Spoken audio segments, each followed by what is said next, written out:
back to the garage. If this is your first time visiting my channel, please go ahead, click on subscribe, and also click on that bell to receive all the updates and activities on my channel. This video is kind of about a year in the making. I redid my garage about a year ago, and the main reason why is 6 years ago I bought that 52-inch Husky tool cabinet, and I had everything in it, and it's been working out great. So at the time when that came out, you know, Husky, Milwaukee, Sears, all came out with, I want to say, upgraded homeowner type of tool chests to really give a nice offering for somebody in a homeowner DIY market, and for someone that didn't want to spend a ton of money on like a Snap-on or a Mac toolbox or something like that. So I've had that toolbox for about 6 years. I reviewed it on my channel, and I've had zero issues with this toolbox. I love it. I still think it's a great value for the money. I use it every weekend when I'm out here. You know, the big drawer, I got all my sockets and extensions in there, torque wrenches, everything else, and it works great. So, but over the course of time, as you're working on stuff, you accumulate more stuff, more junk, more tools, and I quickly ran out of space. So I kind of dealt with it over the course of the year, or course of a couple years, and then I decided I had to do something. So about a year ago, I redid the entire layout of my garage, and right around Christmas, and I went to Harbor Freight and I bought two of their Yukon 46-inch 9-drawer cabinets. So at the time, I want to say they were on sale. I think I paid like $3.59 for them each.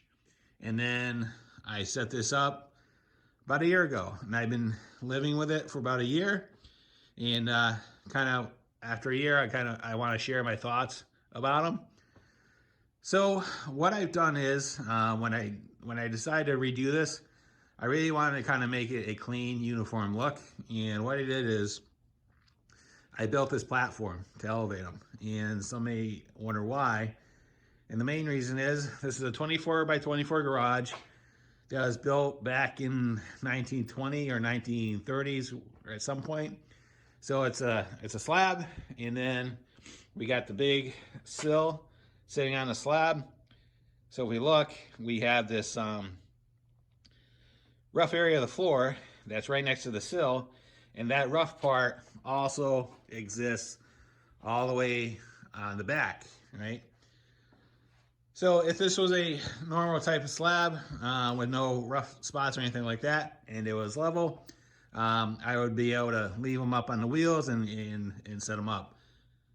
Because of the slab the way it is, I knew the way I wanted to have it, I would never be able to get those two cabinets level and uniform. So what I decided to do, I just built a platform, and I shimmed it up front to back and left to right. And then I took all the wheels off the cabinets, and I put them on there, and I started loading everything up. So what that ended up giving me is a nice uniform work surface between those two cabinets. They're nice and even, and they're also level, right? So as far as comparison with these two cabinets, they look very similar, but I can tell you they're not the same as far as construction and features. So what I mean is, I'll show you on the Husky. So on the Husky, the big drawer on the in the middle right there, I think this one is rated for about 200 pounds, right? So again, like I showed you before, it's got all my sockets in there, ratchets, and everything else. And if we look, granted, this box is about 6 years old, but if we close it,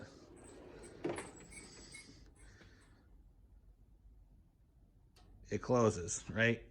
Relatively easy. I kind of push it off center, so you did see it kind of jerking back and forth. But if we go to one of the other ones, same thing. You close it, close pretty well, right? They're nice and smooth. There's no resistance on the drawers, right? In comparison to the Yukon, right? So a little bit about the specs. The drawers are rated 100 pounds and 200 pounds. So the reason why they're rated different is, so if you look at the drawer, on the side, they're a single ball bearing slide. on the big drawer. We close that. Then if you look at one of the single drawers, same thing. So where they go to 200 pounds each are the drawers lower on the bottom. So if we pull those out, you'll see double ball bearing slides, right? And then if you close it, there you go. So as far as construction, they're the same gauge sheet metal. I want to say they're 18 or 20 gauge sheet or whatever it is. Somebody will correct me in the comments, I'm sure. But again, if we go ahead and just close the drawer, it closes fairly smoothly and it goes all the way back, right? So these cabinets have been out here for a year, and I'll show you what I mean. And this is kind of my biggest issue with these cabinets is if you open it up, again, they're smooth. They open up pretty well. This one just has a bunch of hardware, nuts and bolts and whatever. But if you go to close it, it drags. There's a lot of resistance on it. Again, it's not like resistance in the way that it's grinding. You can just feel that the slides are stiff, right? So you're constantly closing them, and this the one on the top always bounces back. So so if we go with one of the other ones, same thing. Again, they open up very smoothly, but they're stiff, right? And then if you go back, there's no auto close on it. And there is a little bit of a detent in it when it catches. Some of them catch better than others, right? So if we go back to this one, just to show you the same type of thing, right? Again, I just got some graphics on here from some slides I was working on. The same thing, right? You close it, and this one, same thing as the other one. There's really no positive detent on it. This one likes to bounce back as well. And let's see, go to this guy. This one, the 200-pound drawers. Same thing, right? So it's one of those things. I've noticed it, and I've learned to live with it. So I know when I'm out here working on the garage, if I'm working on a Husky, I can just go ahead and push the drawer and it'll close. On the Yukons, I know I'll actually have to make sure that they actually close, because sometimes I've grabbed something and turned away, and I walked away, and I've come back and I've almost tripped on one of the lower drawers because it was hanging out and I wasn't paying attention.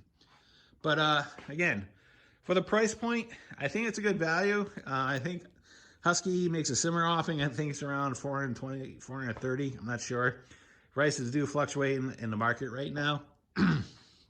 But one thing I do like about it is I do like the hardwood top here. They work out pretty well. They are pretty rugged, but I have managed to scratch it. One over here, but again, that's my own fault. So I put an engine on there and I wasn't paying attention. But again, if I damage it, I can just sand it, re-poly it, and be good to go. Those tops are actually bolted to the cabinet. So to pull them out, you would actually have to pull the drawer out, unbolt it, and then pop it off and do whatever you do. But yeah, so after living with it for about a year, they work out pretty well with those minor considerations. So I do like how it's set up as far as, again, it looks like one continuous cabinet, and having that work surface over there along with the other work surface to the right of it, it works out very well.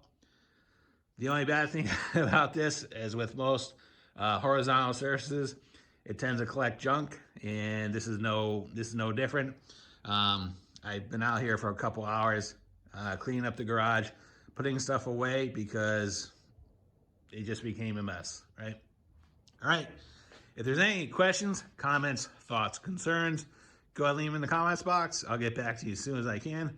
And as always, thanks for watching, and have a great day. See ya.